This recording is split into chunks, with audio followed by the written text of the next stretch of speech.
부산 항구도시 40대 중반 선박회사 사장 한재우는 유럽 출장길에 오르며 오래전 실종된 딸을 떠올린다. 비행기에 오르자 젊은 여성 해양학자 박은서가 학술 출장길에 오르는 모습이 눈에 들어온다. 그녀의 말투와 목소리는 잃어버린 딸과 닮아 있었다. 재우는 은서의 과거를 은근히 묻다가 그녀가 고아원 출신임을 알게 된다. 그의 가슴은 요동치는데 과연 어떤 사연이 있는 걸까요? 시청 전 구독과 좋아요 부탁드립니다. 부산 남항 여객터미널 새벽 5시. 회색빛 하늘 아래 바다가 출렁였습니다. 겨울바람이 유리창을 때리는 소리가 을씨년스러웠죠. 이른 시간임에도 터미널은 분주했습니다. 출장길에 오르는 사람들, 가족을 배웅하는 사람들로 붐볐어요. 그때 한 남자가 천천히 걸어 들어왔습니다. 한재훈, 48살. 국내 최대 선박 운송회사 대한해운의 사장이었죠. 맞춤 정장에 고급 시계, 품격 있는 걸음걸이. 누가 봐도 성공한 기업인의 모습이었습니다. 하지만 그의 눈빛에는 깊은 그림자가 서려 있었어요. 재우는 공항 리무진을 기다리며 부산 앞바다를 내려다봤습니다. 오늘은 유럽 지사 확장을 위한 중요한 출장이었어요. 독일 함부르크항 개발 사업에 참여하는 대형 계약이 걸린 일이었죠. 회사 운명이 달린 중요한 미팅이었지만 그의 마음은 다른 곳에 있었습니다. 11월 23일. 이 날짜만 되면 재우는 견딜 수 없는 아픔에 휩싸였어요. 정확히 20해 전 5살 딸 지아를 잃어버린 날이었거든요. 광안리 해수욕장에서 열린 가을 축제. 아이가 모래성을 쌓고 있는 사이 잠시 전화를 받았습니다. 고작 3분. 그 짧은 시간 동안 지아는 흔적도 없이 사라져버렸어요. 해경과 경찰이 며칠 밤낮으로 수색했지만 소용없었습니다. 실종 신고를 내고 전단지를 뿌리고 심령술사까지 찾아갔어요. 하지만 딸은 돌아오지 않았죠. 아내 수지는 그 충격으로 우울증에 걸렸고 결국 3년 후 세상을 떠났습니다. 재훈은 혼자가 되었어요. 그때부터 재훈의 삶은 두 가지로 나뉘었습니다. 겉으로는 더욱 성공한 사업가가 되어갔어요. 잃어버린 딸을 찾기 위해서라도 돈이 필요했고 권력이 있어야 했거든요. 사설 탐정을 고용하고 해외 입양 기관들과 연락하고 실종 아동 찾기 단체에 거액을 기부했습니다. 인천공항에 도착한 재호는 비서 김대리로부터 출장 일정을 받았어요. 회장님, 함부르크 도착 후 바로 독일 파트너사와 미팅입니다. 김대리가 말했지만 재호는 대답하지 않았습니다. 창밖 활주로를 멍하니 바라보고 있었어요. 매년 이날만 되면 그는 이랬습니다. 마음이 시공간 넘어 20해 전으로 날아가 버렸죠. 퍼스트 클래스 탑승 안내가 시작되었습니다. 재호는 기계적으로 일어나 탑승구로 향했어요. 승무원들이 밝게 인사했지만 그는 건성으로 고개만 끄덕였습니다. 평소 같았다면 따뜻한 미소로 응답했을 텐데 오늘만큼은 그럴 수 없었어요. 기내에 들어서자 한 젊은 여성이 다가왔습니다. 안녕하십니다. 좌석 안내해 드릴게요. 그 순간 재훈의 발걸음이 멈췄습니다. 맑고 고운 목소리가 귓속 깊이 파고들었어요. 어디서 많이 들어본 듯한 그리운 음성이었거든요. 천천히 고개를 들어 그녀를 바라봤습니다. 25살쯤 되어 보이는 여성이 환하게 웃고 있었어요. 단정한 헤어스타일에 맑은 눈동자, 그리고 왼쪽 눈가 아래 작은 점 하나. 재호는 숨이 막혔습니다. 지아에게도 똑같은 자리에 점이 있었거든요. 이름표를 보니 박은서라고 적혀 있었어요. 재호는 가슴이 두근거려 오는 걸 느꼈습니다. 승무원치고는 특이하게 바다 관련 액세서리를 하고 있었어요. 귀에는 조개껍질 모양 귀걸이, 목에는 작은 진주 목걸이. 바다를 좋아했던 지아가 떠올랐죠. 은서가 말했습니다. 이쪽 자리입니다. 편안한 비행 되시길 바라요. 그 말투, 밝은 웃음소리까지 모든 게 지아를 닮았어요. 재우는 자리에 앉으며 은서를 계속 바라봤습니다. 혹시라는 생각이 머릿속을 맴돌았어요. 비행기가 활주로를 달리기 시작했습니다. 재우는 창밖을 보며 속으로 중얼거렸어요. 설마, 아니겠지. 하지만 혹시, 20회 동안 비워둔 마음 한구석이 다시 꿈틀거렸습니다. 딸을 향한 그리움이 다시 살아나고 있었어요. 이번 출장이 단순한 비즈니스 여행이 아닐지도 모른다는 예감이 들었습니다. 기내 서비스가 시작되자 은서가 재훈 앞에 나타났어요. 음료 서비스 드릴까요? 아메리카노 부탁합니다. 재훈이 대답하자 은서가 웃으며 말했어요. 바다를 보시면서 드시는 커피가 특별하실 거예요. 저도 바다를 무척 좋아하거든요. 그 말에 재훈의 가슴이 또 한 번 두근거렸습니다. 지아도 바다를 그토록 사랑했었는데요. 비행기는 구름 위로 솟아올랐습니다. 재훈은 은서의 모습을 지켜보며 생각했어요. 20회 만에 찾아온 이상한 우연일까요? 아니면 운명의 장난일까요? 하지만 분명한 건 오늘부터 그의 삶이 또 다른 국면으로 접어들 것 같다는 예감이었습니다. 비행기는 구름 위로 올라 안정적인 고도에 올랐습니다. 은빛 날개가 햇빛을 반사하며 반짝였고 객실 안에는 차분한 음악이 흘렀어요. 퍼스트 클래스 승객들은 와인을 마시거나 잡지를 펼쳤습니다. 그 사이에서 박은서 승무원은 분주히 움직였죠. 재훈은 눈길을 떼지 못했어요. 은서가 웃으며 다른 승객과 대화하는 모습, 물을 따르는 손끝, 고개를 끄덕이는 습관까지 모든 것이 지아를 떠올리게 했습니다. 그는 마음을 다잡으려 애썼지만 오히려 심장이 더 빨리 뛰었어요. 고객님, 식사 도와드릴까요? 은서가 다가와 물었습니다. 가까이서 보니 더 닮아 보였어요. 재훈은 천천히 고개를 끄덕였습니다. 네, 부탁합니다. 그녀가 접시를 놓으며 환하게 웃었어요. 순간 재훈은 용기를 내어 말을 걸었습니다. 실례지만 혹시 연구 관련 일을 하시나요? 아까 회의 이야기를 들은 것 같아서요. 은서는 잠시 놀란 듯 눈을 크게 떴다가 고개를 끄덕였습니다. 네, 맞아요. 사실 저는 해양학을 전공했어요. 지금은 대학원 연구와 승무원 일을 병행하고 있습니다. 이번 비행은 학회 출장 때문에 배정된 거예요. 재훈은 숨을 삼켰어요. 해양학이라니요. 잃어버린 딸 지아도 바다를 그토록 좋아했었는데요. 조개 껍질을 주워 아빠 손에 쥐어주던 아이였어요. 아빠, 파도 소리 들어봐. 하며 껍질을 귀에 대주던 기억이 생생했습니다. 고향은 어디신가요? 그가 조심스럽게 묻자 은서는 순간 표정을 가라앉히며 대답했어요. 정확히 몰라요. 저는 어릴 적부터 고아원에서 자랐거든요. 영등포 성심 보육원이요. 그 말에 재훈의 눈빛이 흔들렸습니다. 고아원 출신이라니요. 시기까지 정확히 맞아떨어졌어요.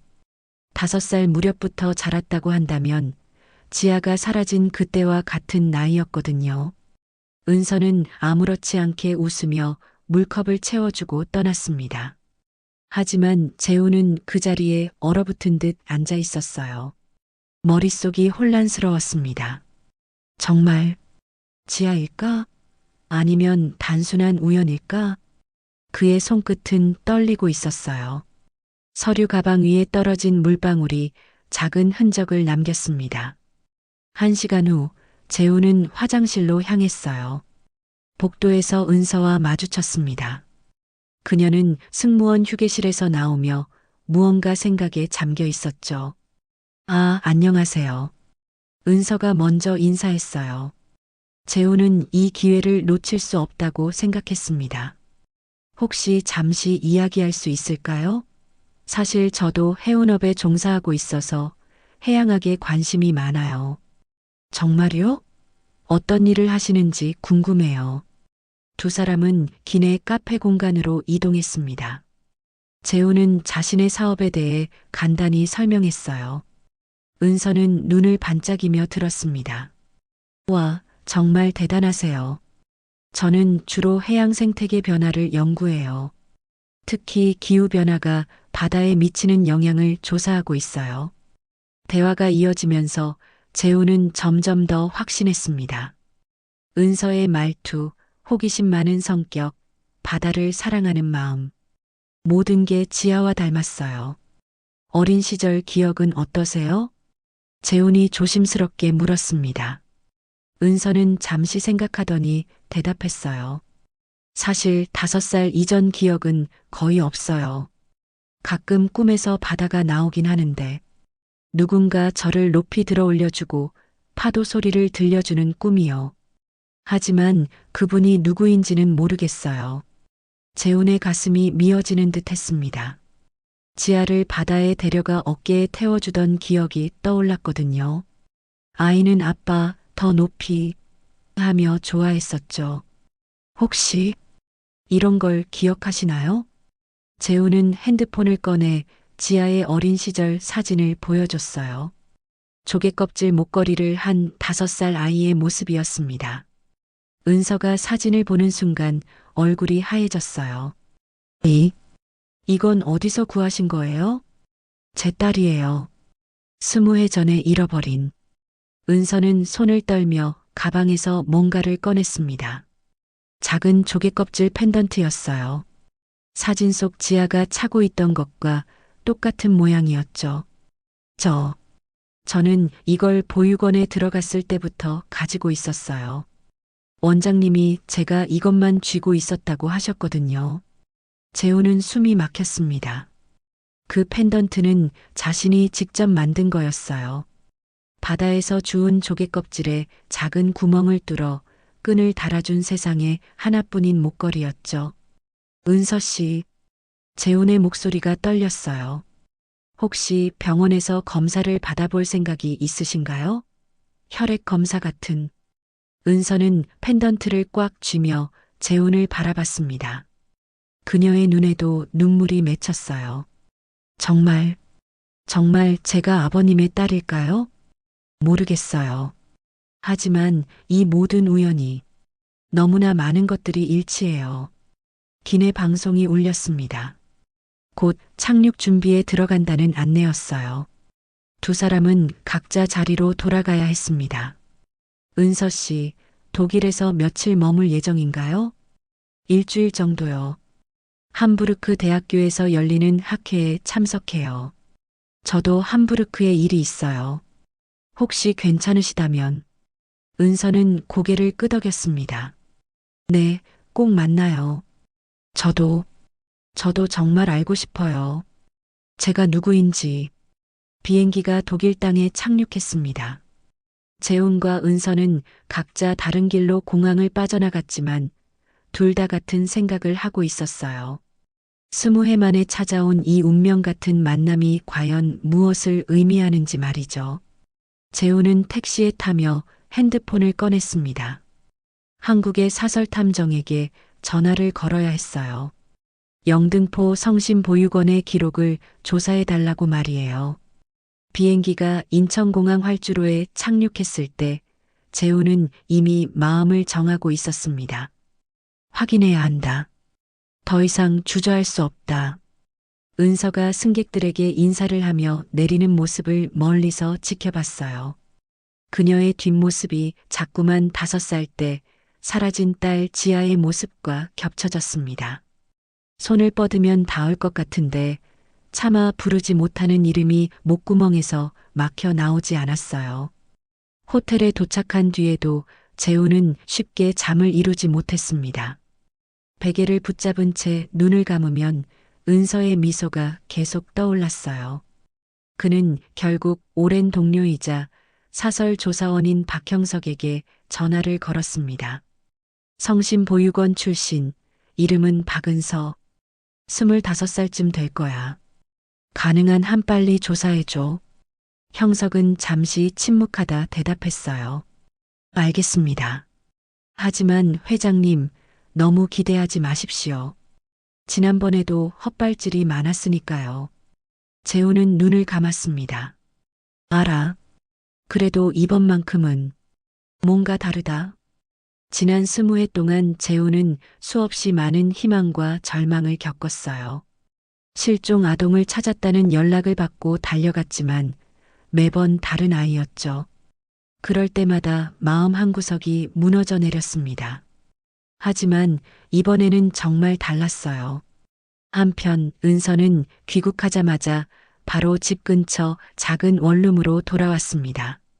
긴 비행 근무로 지친 몸이었지만 마음은 더 무거웠어요. 기내에서 만났던 승객의 질문이 계속 귀에 맴돌았거든요. 혹시 고아원에서 자랐나요? 그것은 그녀가 가장 숨기고 싶던 비밀이었습니다. 25회를 살면서 단 한 번도 편하게 털어놓을 수 없었던 무거운 짐이었죠. 책상 위 휴대폰이 울렸어요. 발신자는 약혼자 정민호였습니다.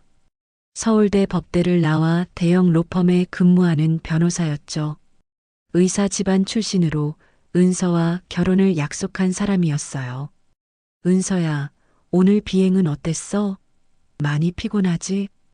그의 따뜻한 목소리를 들으며 은서는 잠시 망설였습니다. 이제는 말해야 한다고 마음먹고 있었어요. 결혼을 앞두고 더 이상 숨길 수는 없었거든요. 민호 씨, 사실은 내가 말하지 못한 게 있어. 무슨 일이야? 왜 그렇게 심각해? 나 고아원에서 자랐어. 부모님이 누군지도 몰라. 영등포 성심보육원에서 5살 때부터. 짧은 침묵이 흘렀습니다. 은서의 심장이 요동쳤어요. 수화기 너머로 들려오는 민호의 호흡이 무겁게 느껴졌습니다. 왜 이제야 말하는 거야? 우리가 만난 지 벌써 2년이 넘었잖아. 말하고 싶었어. 하지만 민호 씨 부모님은 나 같은 배경을 가진 며느리를 원하지 않을 거라고 생각했어. 겁이 났어. 은서의 눈가에 눈물이 고였어요. 그동안 숨겨온 비밀이 드러나자 오히려 가슴이 조금은 가벼워지는 듯 하면서도 동시에 미래에 대한 두려움이 몰려왔습니다. 민호는 한참을 말없이 있다가 낮게 대답했어요. 알았어. 오늘은 푹 쉬어. 내일 만나서 얘기하자. 전화를 끄는 은서는 침대에 몸을 던졌습니다. 천장에 매달린 작은 전구 불빛이 눈에 들어왔어요. 이제 모든 게 달라질 거야. 그녀는 알았습니다. 진실을 꺼낸 이상, 더 이상 과거를 숨기고 살 수 없다는 것을요. 다음 날 은서는 민호를 홍대 입구 작은 카페에서 만났어요.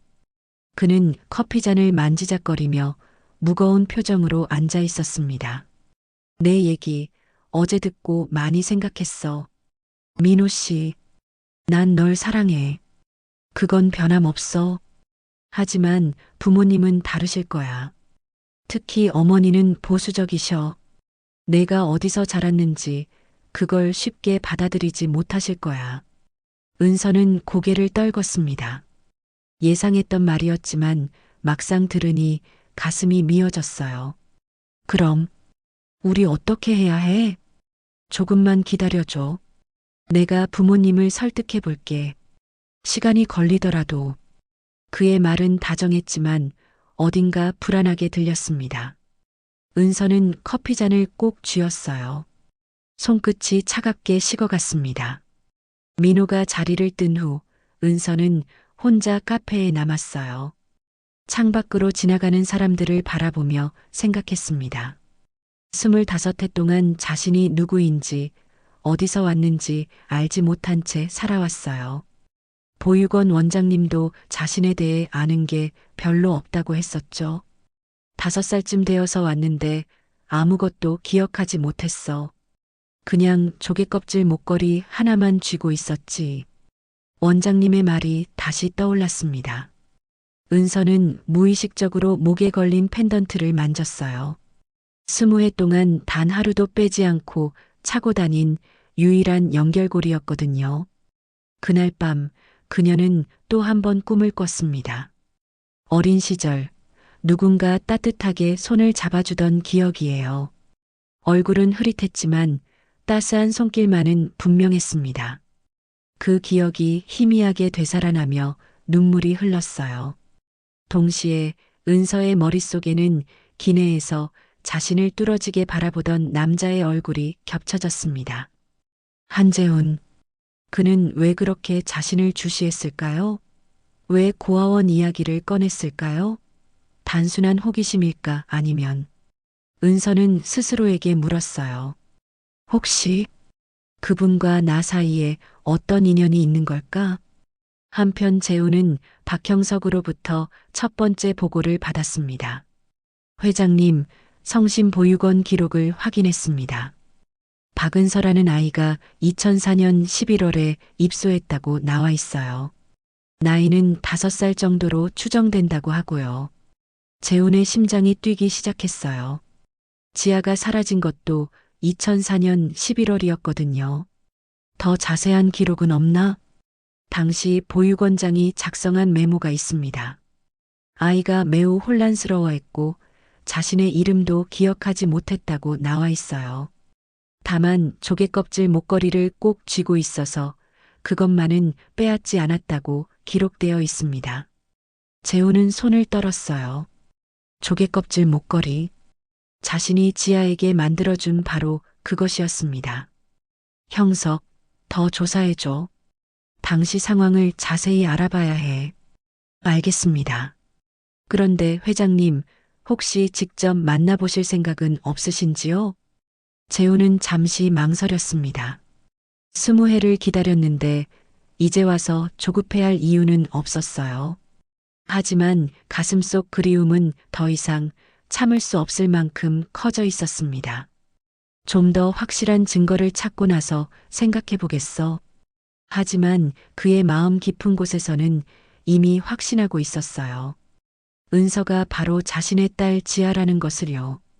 유럽 출장에서 돌아온 다음 날 새벽 재훈의 휴대폰이 짧게 울렸습니다.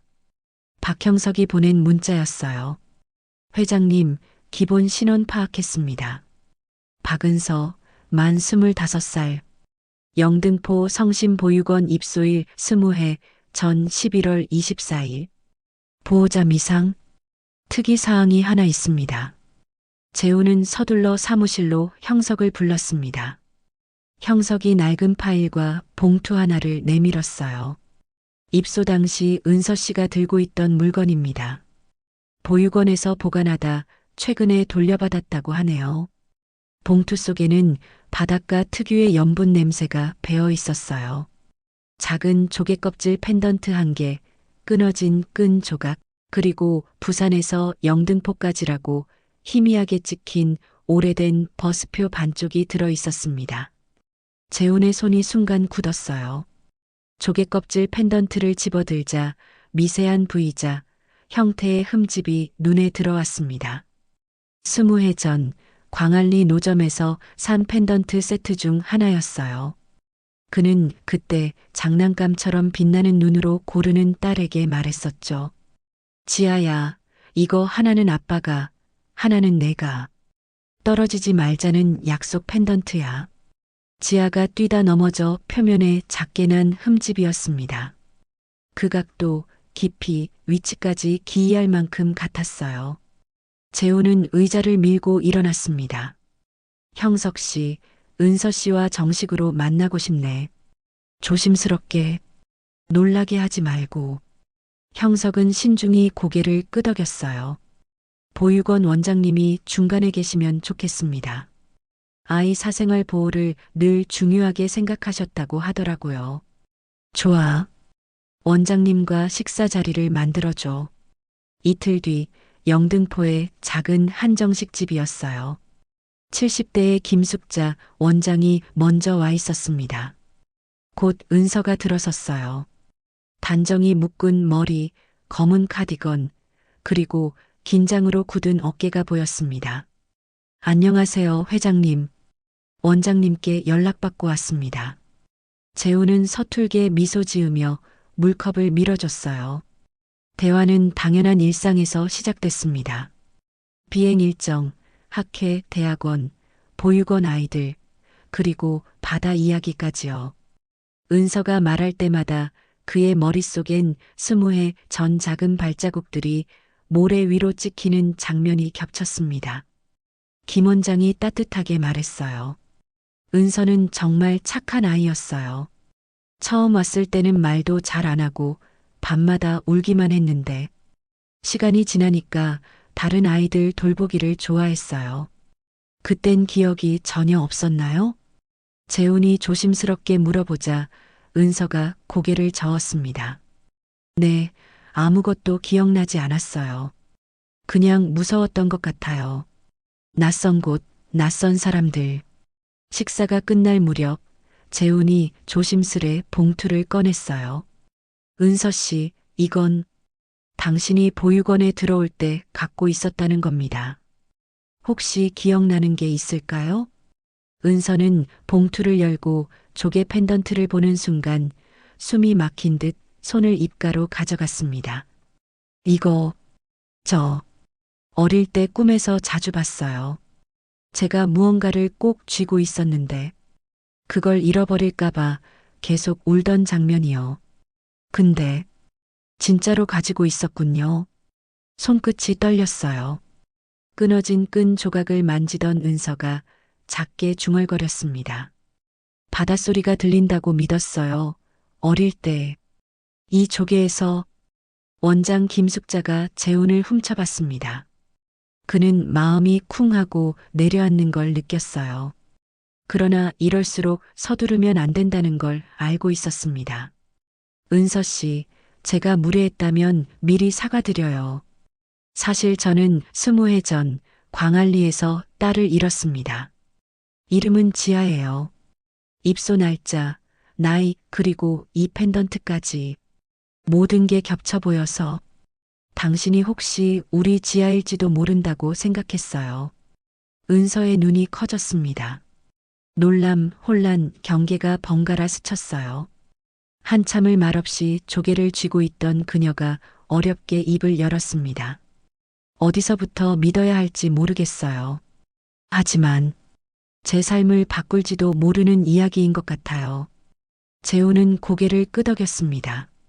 DNA 검사를 부탁드리고 싶어요. 결과가 뭐든 당신의 선택을 존중하겠습니다.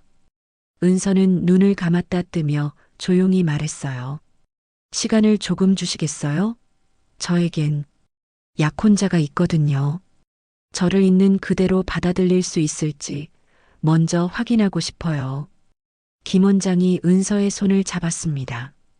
은서야, 내가 어떤 선택을 하든 원장님은 항상 내 편이야. 너무 부담 갖지 마. 식당을 나서며 은서는 펜던트를 봉투에 다시 넣었어요. 입술이 하얗게 질려 있었지만 발걸음은 단단했습니다. 그날 밤 그녀는 펜던트를 탁자 위에 올려두고 오래도록 바라봤어요. 바람에 흔들리는 커튼 사이로 골목 가로등이 반짝였습니다. 그녀는 아주 낮은 목소리로 혼잣말했어요. 지아, 혹시 그게 나였을까? 한편 집에 돌아온 재호는 서재에서 지아의 어린 시절 사진들을 꺼내봤습니다. 5살 생일 사진, 바다에서 놀던 사진, 그리고 마지막으로 찍은 광안리 해변 사진까지요. 모든 사진 속 지아는 조개껍질 펜던트를 하고 있었어요. 지아야, 정말 너였구나. 그는 확신했습니다. 하지만 동시에 두려웠어요. 만약 은서가 자신을 아버지로 받아들이지 않는다면 이미 자신만의 삶을 살아가고 있는 그녀에게 갑작스럽게 나타난 아버지가 부담스럽다면 재훈은 창밖 밤하늘을 바라보며 생각했습니다. 20회를 기다렸으니 조금 더 기다릴 수 있을 거라고. 은서가 준비될 때까지 말이에요. 그 순간 핸드폰이 울렸어요. 은서에게서 온 문자였습니다. 회장님, 검사 받겠습니다. 진실이 뭔지 알고 싶어요. 재훈의 눈에 눈물이 맺혔습니다. 20해 만의 희망이 다시 꽃피기 시작했어요. 약속한 날, 은서는 민호의 부모를 만났습니다. 강남의 깔끔한 프렌치 레스토랑이었어요. 은은한 조명이 테이블 위 식기를 감싸고 있었습니다. 오랜만이구나, 은서 씨. 민호의 어머니 정영선이 단정한 미소로 말했어요. 옆자리의 아버지 정하윤은 말수 적은 표정이었습니다. 초반 대화는 예의 바른 안부 인사가 대부분이었어요. 그런데 은서가 입을 떼자 공기가 서서히 달라졌습니다. 제가 말씀드릴 게 있어요. 저는 보육원에서 자랐습니다. 부모에 대한 정보는 없어요. 잠깐의 정적이 흘렀습니다. 정영선의 포크가 접시에 가볍게 부딪혔어요. 그래요? 고개는 끄덕였지만 미세한 미간의 주름이 감정을 드러냈습니다. 아무래도 우리 집안 사정상 가계도와 친인척 관계가 중요해서요. 민호 아버지 병원과 로펌의 이미지도 있고. 정하윤이 낮은 목소리로 거들었어요. 신중히 생각할 문제입니다. 은서는 고개를 끄덕였습니다. 애써 흔들리는 눈동자를 감추며 물컵을 들었어요. 민호가 서둘러 파고들었습니다. 부모님, 전 은서를 사랑합니다. 신분 같은 걸로 판단하지 말아주세요. 시간을 주시면. 정영선은 미소를 억지로 이어갔어요. 그래. 지금 당장 답을 내자는 건 아니야. 다만 우리 가족 입장도 이해해 달라는 거야. 어색한 식사가 끝나갈 즈음 정영선이 무심한 듯 물었습니다. 요즘 어디서 일한다고 했지? 항공사 승무원이라던가. 네. 대학원 연구와 병행하고 있어요. 그리고 그녀의 눈이 흘깃 움직였어요. 최근에 어떤 회장님과 식사를 했다고 들었는데 은서는 놀랐습니다. 민호가 어디까지 말했을까요? 네. 한재훈 회장님이 과거 이야기를 듣고 한번 뵙자고 해서요. 정영선의 표정이 미묘하게 풀렸어요. 아, 그 해운 대기업 회장님? 기부 많이 하시는 분 맞지? 듣자 하니 인재 장학 사업도 하신다더라. 정하윤이 처음으로 표정에 흥미를 띄었습니다. 의미 있는 분이지. 대화의 톤이 달라졌어요. 한치 앞서 냉랭하던 공기가 알 수 없는 계산으로 느슨해졌습니다. 정영선은 부드럽게 웃으며 말했어요. 은서 씨, 우리가 너무 보수적으로만 생각했나 봐. 결혼식 일정 조금 앞당겨 보는 건 어떨까? 은서의 속이 서늘해졌습니다. 방금 전까지 철저히 신분을 따지던 태도는 어디로 갔을까요? 조건이 바뀌자 곧장 방향을 튼 태세 전환이었어요. 집으로 돌아오는 차 안에서 민호가 넌지시 말했습니다. 괜찮아졌지? 어머니가 너를 인정하실 거야. 회장님과의 인연도 있고. 은서는 손을 모았다 폈다 했어요. 민호 씨, 지금 바뀐 건 내가 아니야. 상대의 계산이야. 그렇게 까칠하게 볼 필요는. 아니, 오늘은 분명했어. 그날 밤 은서는 조개 펜던트를 손에 쥐고 한참을 서 있었습니다. 이 펜던트는 귀했고 그가 보여준 태도는 따뜻했어요. 그런데 지금 그녀를 둘러싼 사람들 중 일부는 이 펜던트보다 훨씬 싼 값의 조건표로 그녀의 가치를 재고 있었습니다. 다음 날 한재훈에게서 연락이 왔어요. 이번 주 블루커런트 포럼에 초대하고 싶습니다. 해양 쓰레기 세션의 젊은 연구자 발표 자리를 만들었어요. 은서 씨의 시선이 필요합니다. 은서는 잠깐 숨을 고르고 웃었습니다. 정말 괜찮을까요? 제가 발표해도 우리가 듣고 싶습니다. 포럼 당일 그녀의 발표는 짧았지만 명확했어요.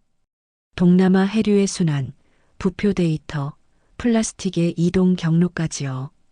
듣던 사람들이 자리에서 메모를 했고 패널이 질문을 던졌습니다. 은서는 주눅 들지 않고 답했어요. 현재 태평양 순환류의 변화를 보면 기존 예측 모델보다 훨씬 빠른 속도로 미세 플라스틱이 확산되고 있습니다. 특히 동아시아 연안 지역의 경우 청중들이 진지하게 고개를 끄덕였습니다. 은서의 목소리에는 확신이 있었어요. 끝나고 로비에서 재훈이 다가왔습니다. 훌륭했습니다. 고맙습니다. 그의 눈빛은 계산이 아니라 확신과 지지였어요. 은서는 그 차이를 온몸으로 느꼈습니다. 은서 씨, 혹시 시간 되시면 커피 한 잔 어떠세요? 발표 내용에 대해 더 듣고 싶어서요. 네, 좋아요. 근처 카페에서 둘은 마주 앉았습니다. 재훈은 진지하게 물었어요. 해양학을 전공하게 된 특별한 이유가 있나요? 어릴 때부터 바다가 좋았어요. 꿈에서 자주 봤거든요. 파도 소리, 바닷바람 냄새. 왜 그런지는 모르겠지만 바다에 있으면 마음이 편해져요. 재훈의 가슴이 뜨거워졌습니다. 지아도 그랬었거든요. 바다만 보면 신이 났던 아이였어요. 앞으로 어떤 연구를 하고 싶으세요? 바다를 깨끗하게 만드는 일이요. 작은 변화라도 만들어내고 싶어요. 재훈은 고개를 끄덕였어요. 딸의 꿈을 응원하는 아버지의 마음으로요. 그날 밤 민호에게서 메시지가 왔습니다. 오늘 발표 잘했대. 부모님도 들으시고선 아예 다음 달로 예식장 계약하자고 하시네. 잘 풀리는 것 같아. 좋지? 은서는 답장을 쓰다 멈췄어요. 그 문장 어디에도 그녀가 원하는 것은 묻지 않았습니다. 핸드폰을 내려놓고 창밖을 바라봤어요. 저 멀리 한강이 보였습니다. 물은 조용히 흘러가고 있었죠. 은서는 생각했어요. 내 진짜 가치는 뭘까? 조건에 따라 바뀌는 게 사랑일까? 조개 펜던트를 만지며 그녀는 결심했습니다. 이제는 자신을 위한 선택을 해야 할 때라고요.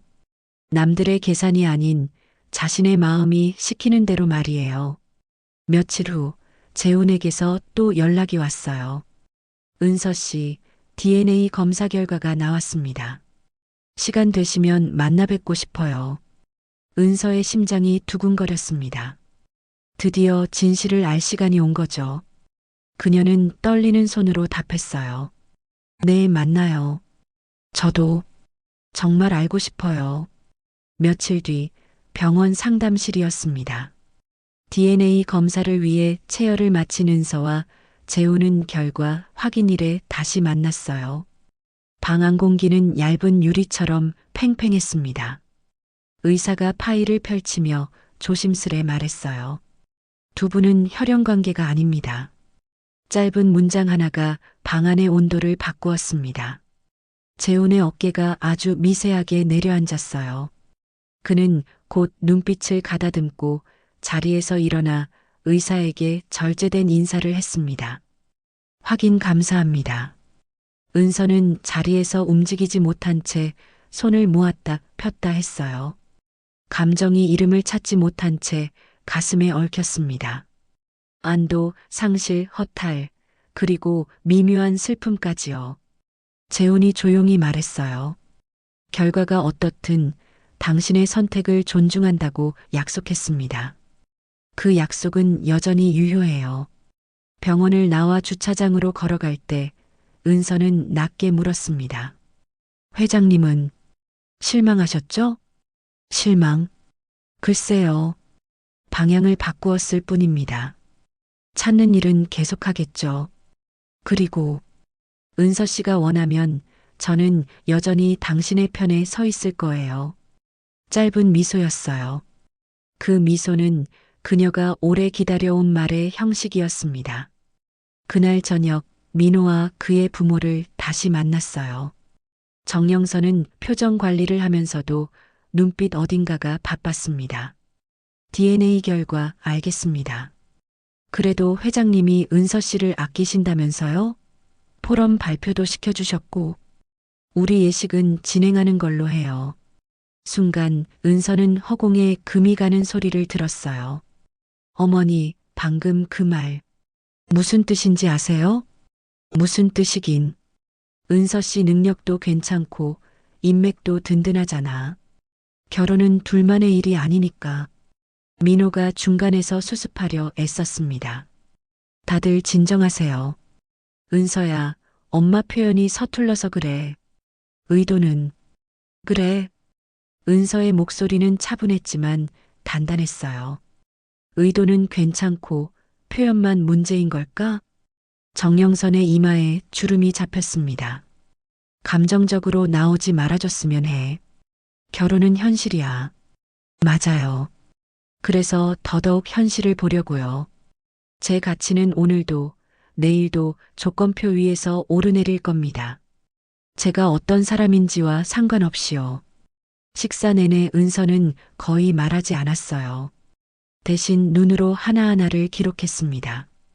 누구의 눈빛이 언제 바뀌는지, 무엇이 그 변화의 스위치가 되는지, 자신이 어느 지점에서 사람이 아니라 항목이 되는지를요.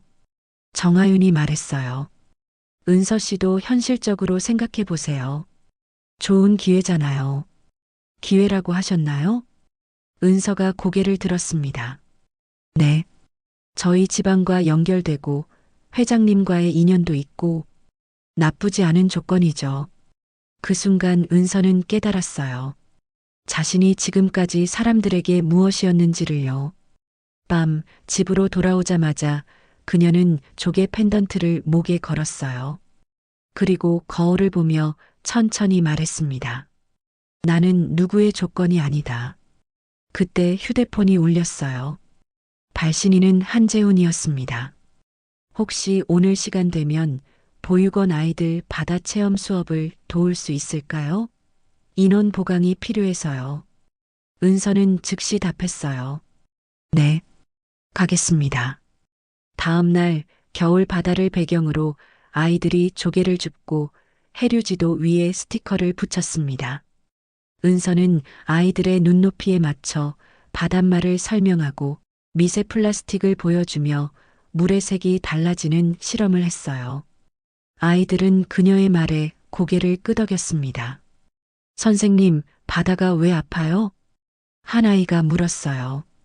은서는 무릎을 꿇고 그 아이와 눈높이를 맞췄습니다. 사람들이 바다를 소중히 여기지 않아서야. 하지만 우리가 지킬 수 있어. 우리가 바다를 사랑하면 돼. 선생님도 바다를 사랑해요? 응, 아주 많이. 바다는 내 친구거든. 멀리서 재훈이 조용히 바라보고 있었어요.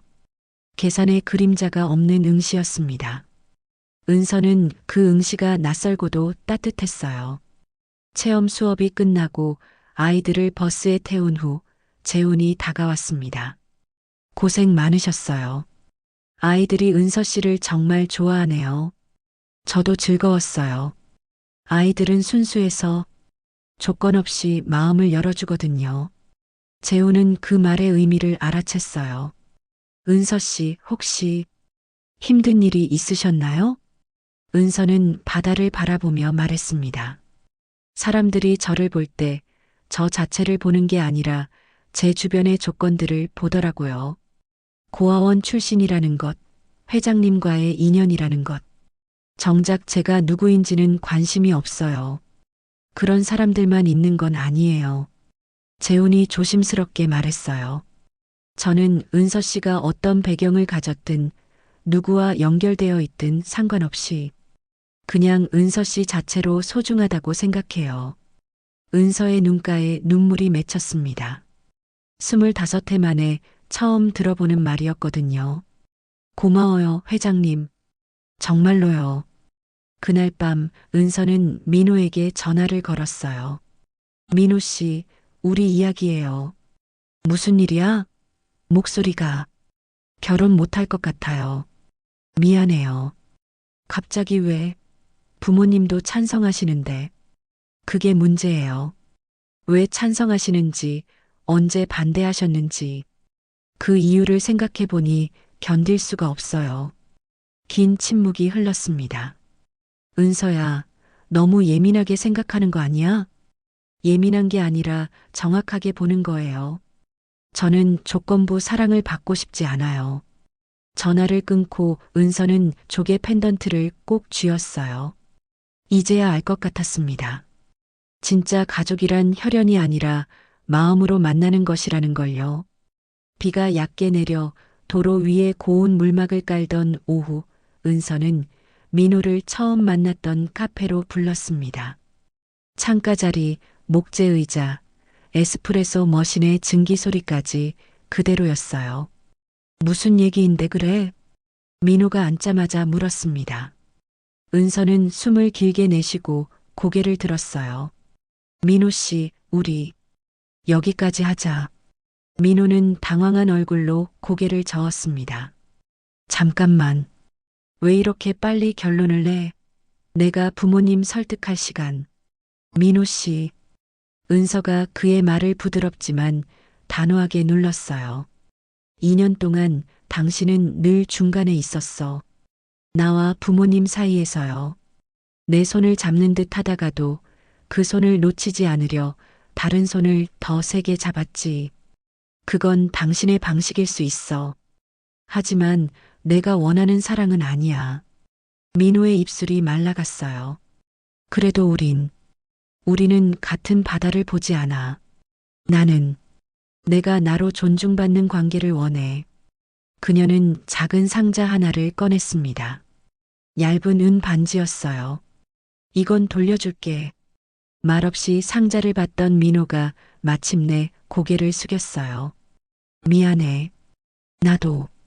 둘 사이를 오래 떠다니던 얇고 투명한 필름이 그 한마디와 함께 소리 없이 찢어졌습니다.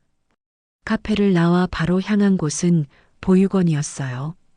김숙자 원장은 그녀의 얼굴을 보자 미소와 걱정이 함께 담긴 눈으로 반겼습니다. 왔구나, 은서야.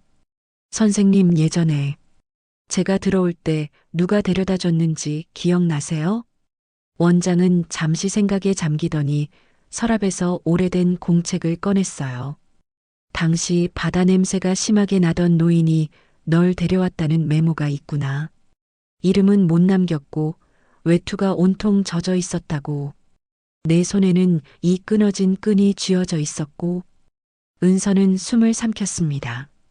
그 노인이 어디서 왔는지는요? 영도에서 버스를 타고 왔다는 말이 있었어. 그날은 비가 왔고 바람이 거셌지. 그 길로 은서는 영도로 향했어요. 해안가의 오래된 포구, 조용히 뒤척이는 배들, 그리고 항구 상점가의 낡은 간판들이 보였습니다. 물때 냄새가 폐 속 깊이 스며들었어요. 구멍가게에서 20해 전을 기억하는 이들을 수소문했습니다. 누구는 고개를 저었고 누구는 희미하게 노랗게 해진 레인코트를 입은 할아버지를 떠올렸어요. 아, 이름이 장로인이었나? 지금은 안 보여. 정보는 조각나 있었지만 방향이 생겼습니다. 은서는 보육원 앞에 다시 섰어요. 노을이 기와 지붕에 걸리며 천천히 식어갔습니다. 그때 재훈에게서 메시지가 도착했어요.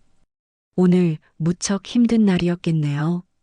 저녁에 따뜻한 국수 한 그릇 대접해도 될까요? 네. 그러고 싶네요. 작은 국수집이었어요. 김이 모락모락 올라왔습니다. 숟가락을 들던 은서가 말했어요. 오늘 약혼을 정리했어요. 재호는 놀라지 않았습니다. 단지 젓가락을 내려놓고 그녀의 말을 끝까지 들었어요. 이제 제 삶을 제가 결정하려고요. 누군가의 조건표가 아니라 제 기준으로요. 재호는 고개를 끄덕였어요. 잘했어요. 무섭기도 해요. 무섭죠. 그래도 바다는 배가 포구를 떠나는 순간부터 바다가 됩니다. 그 말에 은서의 마음이 따뜻해졌어요. 바다로 나가는 것에 대한 두려움보다는 새로운 여행에 대한 설렘이 더 커졌습니다.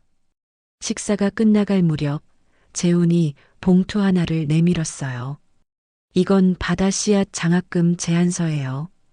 보육원 아이들 중 해양 환경 분야를 꿈꾸는 친구들을 지원하는 프로그램입니다. 은서 씨가 디렉터를 맡아주면 좋겠어요. 연구는 계속하고 아이들에게도 바다를 열어주고. 은서는 말문이 막혔어요. 제가요? 네. 당신이 보여준 말과 행동을 믿습니다. 제안서를 펼쳐보니 상세한 계획이 적혀 있었어요. 매년 10명의 아이들에게 학비를 지원하고 여름마다 해양 캠프를 열어 바다와 친해질 수 있도록 돕는 프로그램이었습니다. 왜 저에게 이런 기회를 주시는 거예요? 재우는 잠시 바깥비를 바라봤어요. 혈연은 아니었지만 당신 안에는 제가 그리던 딸의 모습이 있어요. 바다를 사랑하고 아이들을 아끼고 진실을 추구하는 마음 말이에요. 그런 당신이라면 이 일을 잘 해낼 거라고 믿어요. 조개 펜던트가 가슴에서 따뜻하게 닿았습니다.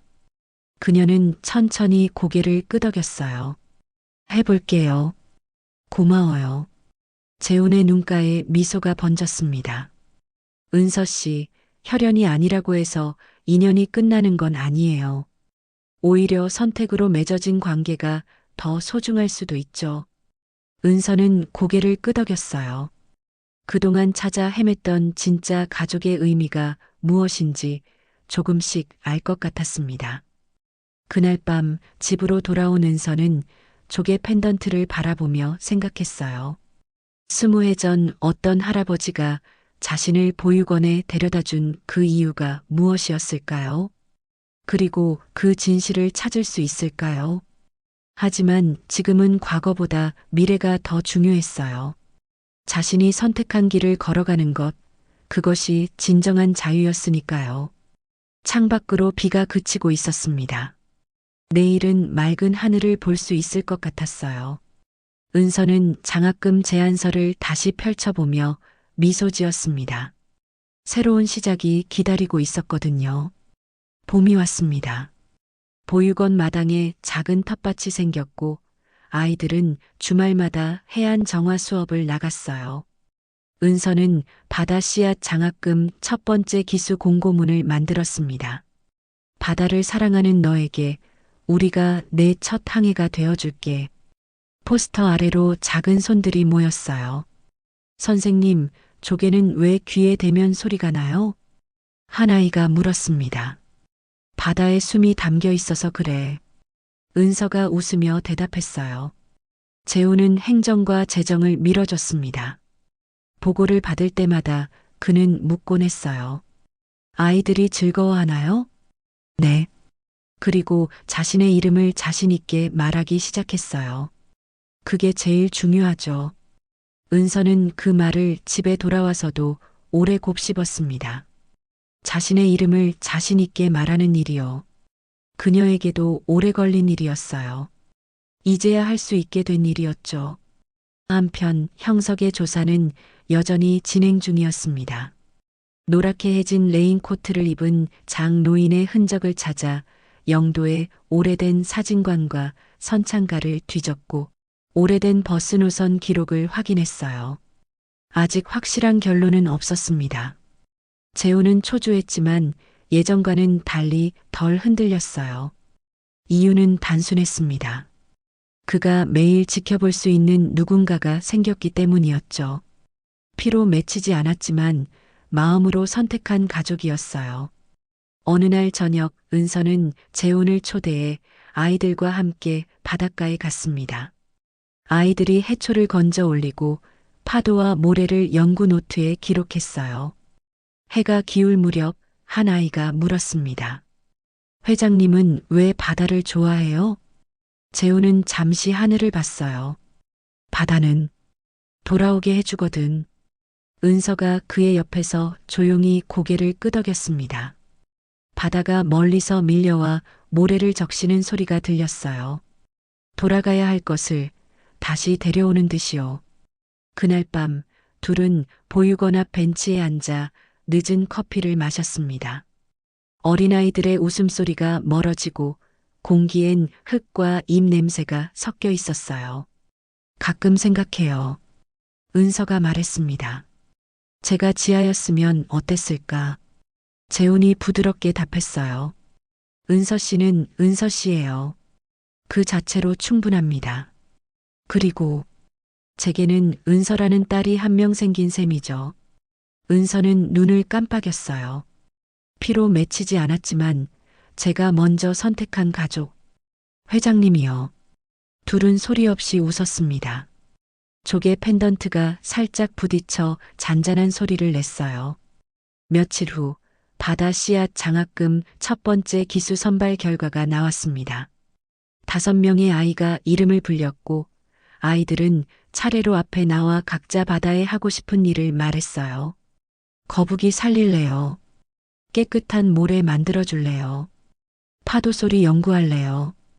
은서는 휴대폰으로 영상을 찍으며 흐릿해지는 시야를 손등으로 닦았습니다. 행사가 끝난 뒤 재훈이 다가와 작은 상자를 건넸어요. 이건 새 끈이에요. 펜던트를 제대로 걸 수 있도록. 은서는 상자를 열었습니다. 보드라운 진청색 끈이 말려 있었어요. 그녀는 펜던트를 조심히 꿰어 목에 걸었습니다. 잘 어울려요. 고맙습니다. 그날 밤 은서는 기록장에 이렇게 썼어요. 나는 끊어진 끈을 새로 깨었다. 누군가의 딸이 되지 않아도 나는 누군가의 은서다. 그리고 우리가 선택한 가족은 오늘도 서로를 바다로 데려다 준다. 창밖으로 바람이 지나갔습니다. 파도가 보이지 않는 도시의 밤에도 바다는 늘 어디선가 움직이고 있었어요. 재훈은 여전히 지아를 찾을 것입니다. 그 마음은 변하지 않아요. 그러나 그의 삶은 이제 결핍만으로 정의되지 않습니다. 아이들의 웃음, 은서의 목소리, 작은 조개 하나가 만들어내는 울림이 그의 하루를 채웠어요. 몇 달 후 첫 번째 바다 캠프가 열렸습니다. 아이들은 갯벌에서 조개를 캐고 현미경으로 플랑크톤을 관찰했어요. 은서는 아이들에게 바다의 순환 원리를 설명하며 말했습니다. 바다는 모든 걸 받아들여. 하지만 그대로 내버려 두지는 않아. 깨끗하게 만들어서 다시 돌려보내지. 한 아이가 손을 들었어요.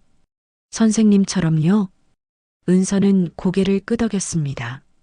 그래, 선생님처럼. 캠프 마지막 날 재훈이 아이들에게 물었어요. 내일은 어디로 갈까요? 아이들이 손을 번쩍 들며 외쳤습니다. 바다로요. 재훈은 미소 지으며 대답했어요. 바람이 가리키는 쪽으로. 그리고 모두가 같은 방향을 바라봤습니다. 피가 아닌 선택으로 맺은 가족들이었어요. 끊어진 끈을 새로 잇는 사람들이었죠. 그들의 항해는 이제 막 시작이었습니다. 저 멀리 바다에서 파도가 밀려오고 있었어요. 새로운 이야기를 싣고서요.